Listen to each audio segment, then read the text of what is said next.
Quaker Oats Company presents Sergeant Preston of the Northwest Mounted Police with his great horse Rex and Yukon King, the Wonder Dog, maintaining law and order in the wild days of the Klondike. Back to the days of the gold rush as Sergeant Preston with his Wonder Dog Yukon King meets the challenge of the Yukon. This is the Yukon, the territory patrolled by Sergeant Preston. A land of fortune for some gold seekers and of heartbreak for many others. Keno Hill, where rich new diggings have recently been discovered just before winter sets in. Gold fever infected almost every resident of the district, including Doc Tom Elders, the veterinarian at Keno Hill. Here we are, Sergeant. I'll wager I bought myself the richest mine in the Klondike. You deserve to win that bet, Tom. Thanks, Sergeant. You'll see. Come along.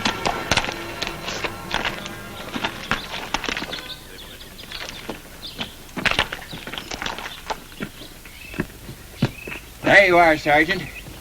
I can take more gold out of this mine in an hour than I can make in a month doctoring animals. Well, this mine is worth thousands. Millions, maybe. Well, Jack can figure that out when he gets here. When'll that be, Tom? About 2 weeks, as near as I can estimate. You know, I'm handing my boy a handsome graduation present. And not many engineers can step right out of school into $1 million gold mine. Tom? Hi there. We're going to make a fortune. This mine's another Golconda. I haven't been able to do as much for Jack since his mother died. But this makes up for it. Tom. What's the matter? Tom, I'm sorry to tell you this, but this mine's been salted. Salted? Are you sure? Positive. That gold was blown into the rocks with a shotgun. Salted. Cost me $9,000, every cent I had in the world. You still have your work, Tom. You're the best veterinarian in the Yukon. I was going to ask Ma Martin to marry me. Now that the boy's grown up and all, I figured I could take it easy and rest comfortable for a change. Red Roberts and Larry Bates, they're the devils that swindled me. They ought to be hanged. I'll try to catch them, Tom, recover your money, and see that they're punished. Oh, what good is there of that? They're probably cleared out of the Yukon by now. We received a report on them last week. That's why I came to Keno Hill, hoping to catch them before they added another man to their list of victims. You were a few days too late. Will not be too late next time. And there'll be a next time, Tom. Roberts and Bates are bound to try it again. $9,000.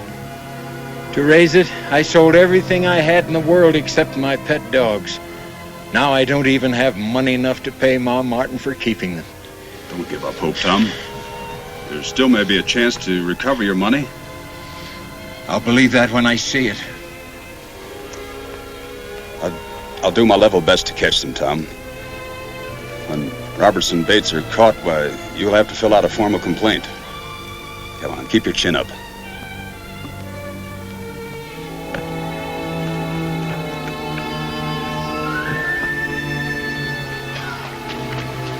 From Keno Hill, Sergeant Preston rode south across the Stewart River toward the next town, Mayo Landing. He went directly to the post office, the clearinghouse for gossip and general information in any Yukon settlement. He wished to leave with a mail clerk the description of the 2 crooks he was pursuing. The mail clerk would pass it along to others. Preston knew that an accurate description in the mind of one man with a sharp eye was as effective as 100 wanted posters plastered over the countryside. From the post office, Preston went to the local assayer and showed him ore samples from Tom's salted mine. The assayer assured Preston nothing similar to these had been brought in to him. Then Preston began questioning people at random. He learned from townsmen that 2 men answering the description of the swindlers had lost close to $9,000 in a poker game, then had headed south. Preston and King followed their route. 3 days later, as he approached Selkirk,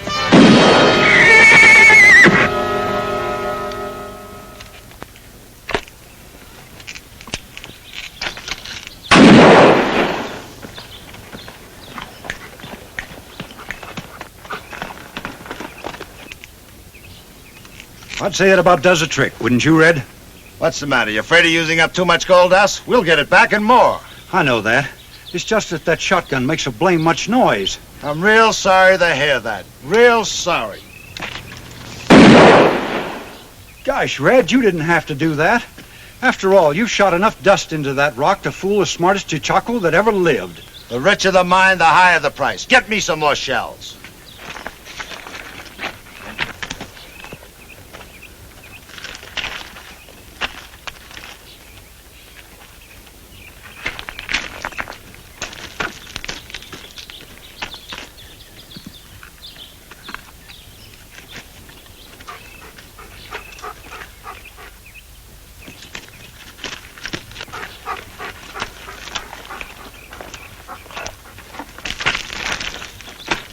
I told you we were in trouble. We've been making too much noise. What are you talking about? There's a Mountie heading this way. Let's get out of here. A Mountie? That's right. I arrest you both in the name of the Crown. You fool! Don't shoot a Mountie. That's good advice. Now drop that gun and come on up the hill.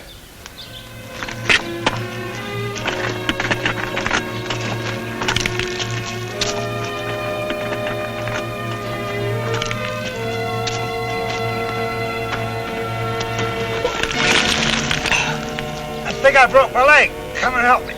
All right. I'll help you when you get up here. Go back down and help him. Don't try any tricks. Back, King.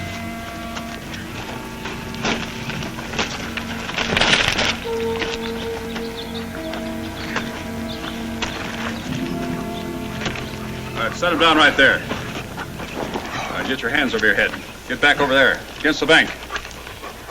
All the way over. Now guard him, King. Now look at this other fellow's leg.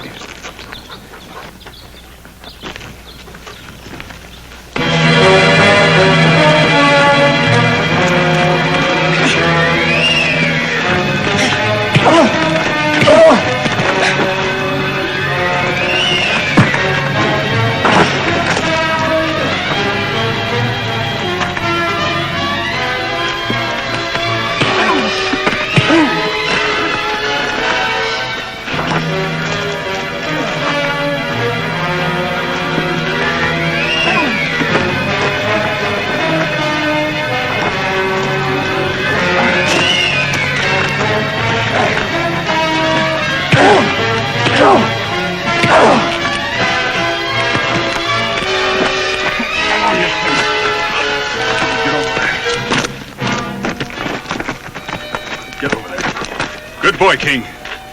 I guess you know better than to try any more of your fancy ideas. What are you going to do with us now? First, I'm taking you back to Keno Hill, Keno Hill, what for? so one of your satisfied customers can identify you. Doc Elders.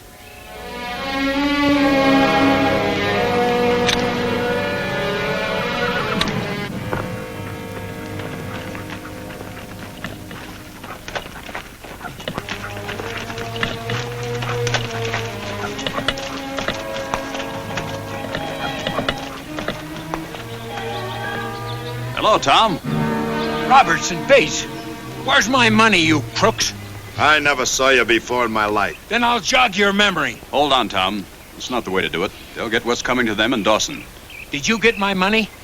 I'm sorry, Tom. The money's gone. Gone? It can't be gone. They lost it in a poker game.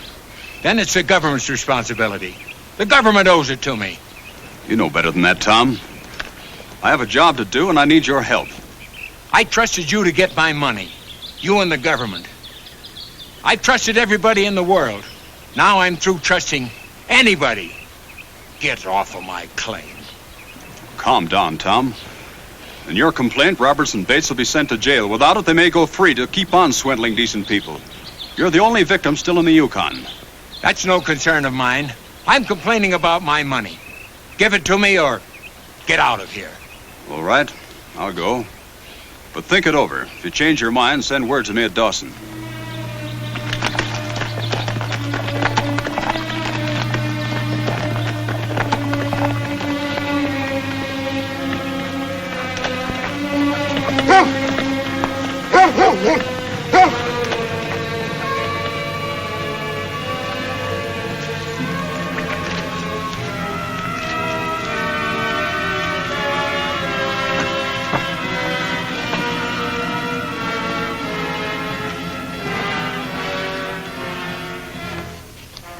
This is a good report, Sergeant.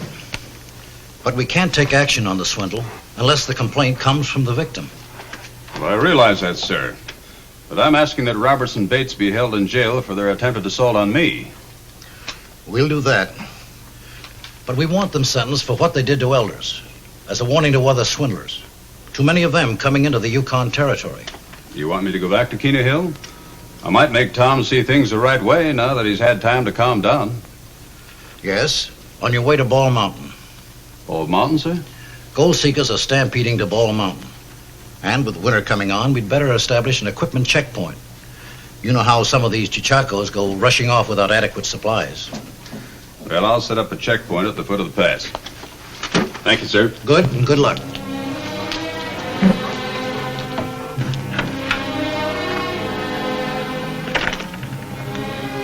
Meanwhile, Tom Elders, bitter, brooding over the loss of his life savings, left Keno Hill, taking with him his pet dogs. He turned his back on humanity and went to live as a recluse in an abandoned cabin on Bald Mountain. They better keep away. They better not try any tricks on Tom Elders. Blast them. Blast them all! Oh, I didn't mean you fellers. I can trust you. You would never let me down. Oh, well, I'm letting you down. Forgot your supper. I'll get it for you.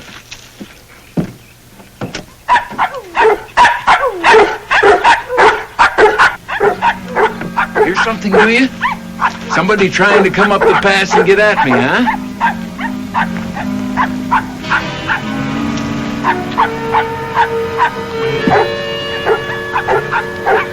Get back!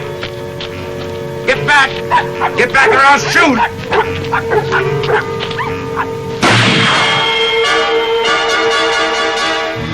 Don't come back! You hear? Don't come back, any of you! The next time any of you lying human thieves comes up the pass, I'll shoot to kill!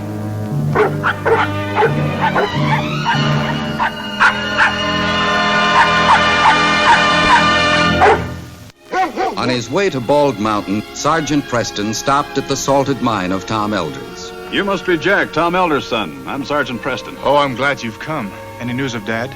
News? Well, he's disappeared. Isn't that why you're here? Why, no. Matter of fact, I came to talk to your father. Say he's disappeared? Well, yes. The last person to see him was Ma Martin. She runs a trading post in town. She and Dad were good friends. Yes, I know. Well, she said Dad disappeared 2 days before I arrived. That was a week ago. Said he was very morose about the swindle.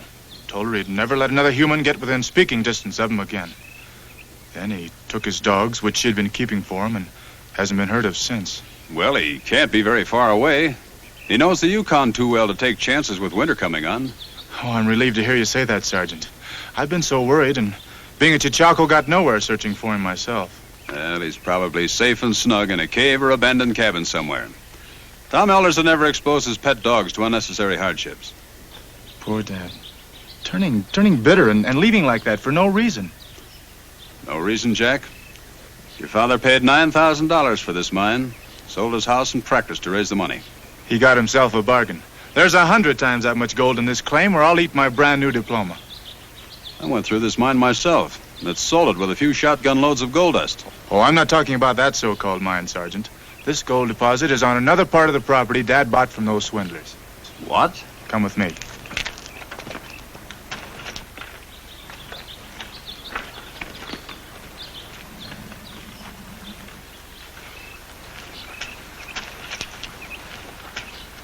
These are plutonic rocks. That's what gave me my tip to dig here. And I found a secondary fissure full of gold. Secondary fissure? Oh, yes, that's what we called them in college. Up here you call them chimneys. Veins of gold that rise toward the surface in vertical columns. Well, a chimney, that's the richest kind of a strike. You mean to say that Tom Elders has a chimney on his claim? And Roberts didn't put it there with a shotgun. Nature did. Do you suppose you could chip me out a sample of that ore, Jack? Oh, that's easy with the amount that's here. I want to show it to Tom when I find him. He'll find it as hard to believe as I did unless he actually sees it. Let me go with you to help find him. I'll not be searching for your father immediately, Jack. I was sent here to set up an inspection point in Bald Mountain Pass. But what about Dad? Well, I'll keep my eyes and ears open. If a lead turns up, I'll follow it the first chance I get. Please, let me go with you. Well, all right. Bring this ore sample with you. Yes, sir. We'll stop by the trading post on the way out. I don't want Ma Martin to think that you've disappeared, too.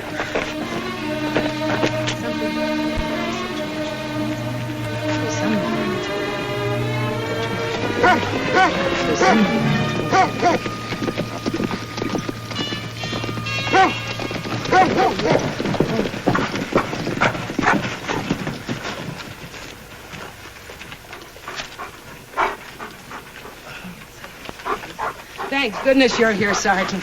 Glad to see you, Ma. Sergeant Preston's going to let me help him search for Dad, Mrs. Martin. That's a good idea. But you better get in there right away. I don't like the way they're talking at all. Come on, Jack. Right.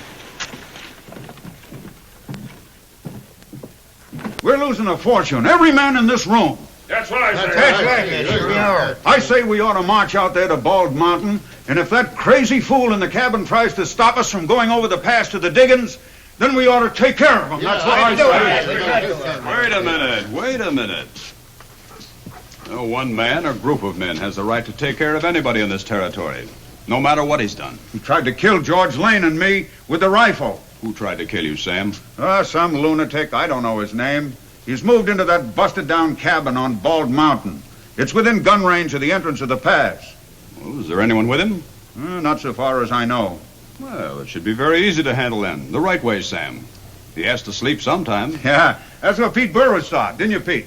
Pete tried to run the pass around 2 o'clock this morning. He was getting along fine until the dogs scented him and woke the loony up with their barking. Then Pete got the same warning, the same blasting that I did. The dogs? There's a whole pack of them guarding the cabin. You say this man gave you a warning, eh? Clear as a bell. Get back or I'll shoot. Did you recognize his voice? Ever hear it before? At first I thought I had, but it couldn't be. The guy is no more crazy than I am, but it sounded like the veterinarian, Tom Elders. Well, I'll know when I see him. You going out there now in broad daylight? It's my job, Sam. He'll shoot you down. He'll shoot even though you're mounted. But you don't understand, Sergeant. He won't respect your uniform. Maybe not, Sam, but I do. All right, Jack. Don't worry about it.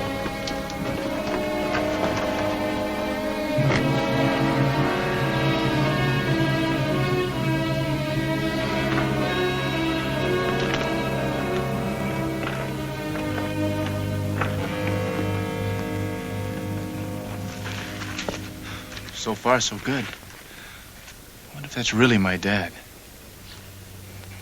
Yeah, that's your father, all right, Jack. Well, at least we found him. Let's go to him. Oh, you better let me go alone. Look around first, huh? King, you stay with Jack.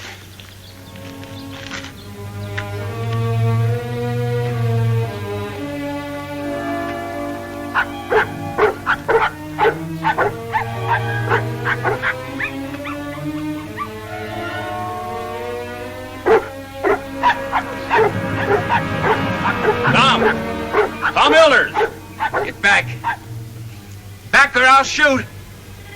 Tom, this is Sergeant Preston. I want to talk to you. Come any nearer and I'll blast you.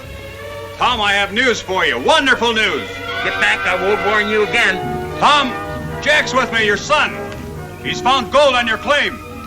You can't fool me with your lies.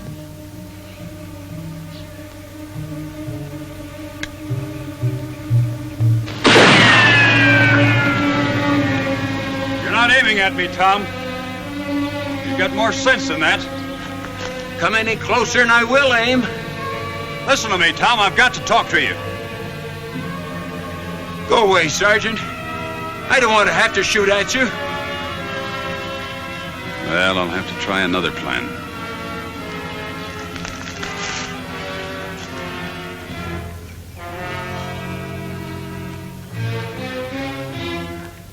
We heard the shot. Are you hit?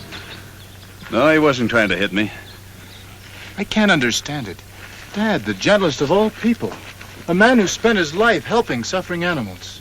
I must keep that pass open. The wives and children of prospectors on the other side, and they'll soon be running short of supplies. Yes, I know. You won't have to do anything to hurt Dad, will you, Sergeant? I hope not, Jack. He's a sick man. Well, what are we going to do? I have a plan. May I help? Oh, thanks, Jack. All I'll need is King. Sergeant, what can King do? Well, he can do the first trick I ever taught him. You still got that chunk of ore in your pocket? Yes, sir. Good, then we're all set. Now, King, go up to Tom's cabin. And before you get there, limp. Remember, King, before you get there, lame dog. Okay.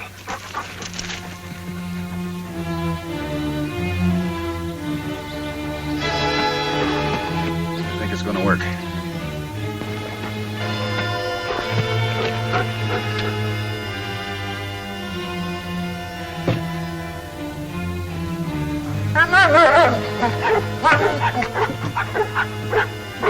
Get back! Get back or I'll shoot! It's not a man. It's a dog. He's hurt. He's limping. I'll have to take care of him.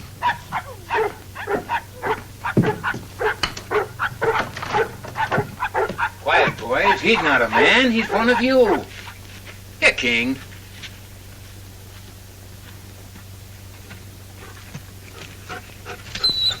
Oh, you know right where to come when you got hurt. Yes, sir.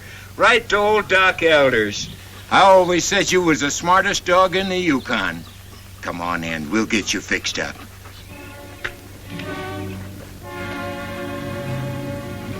We'll get you fixed up in no time, just as soon as we find out what's the matter. What in thunder is ailing those dogs? Guess they're jealous of all the attention you're getting. Huh?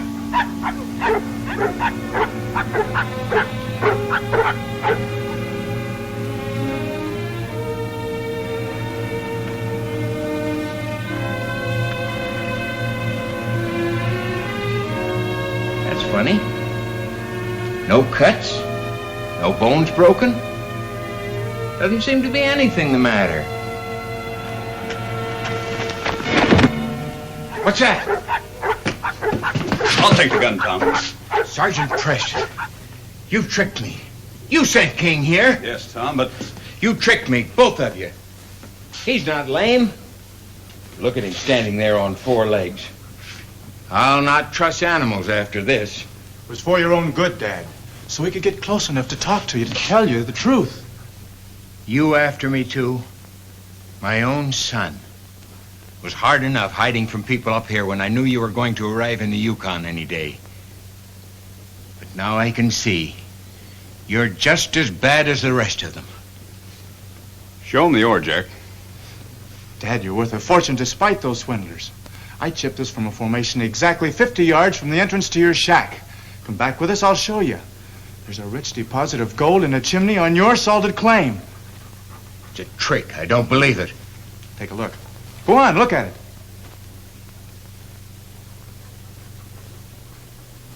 Practically pure gold.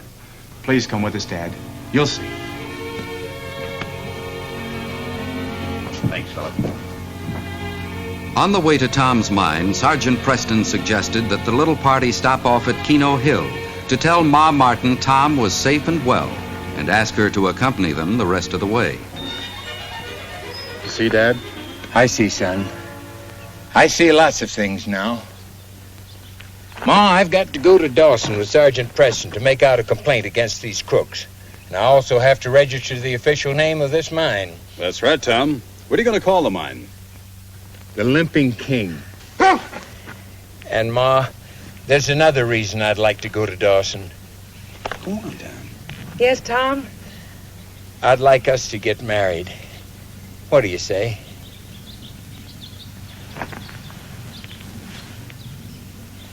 Come on, King. Show us that trick. The one that brought me back to people I can trust and love.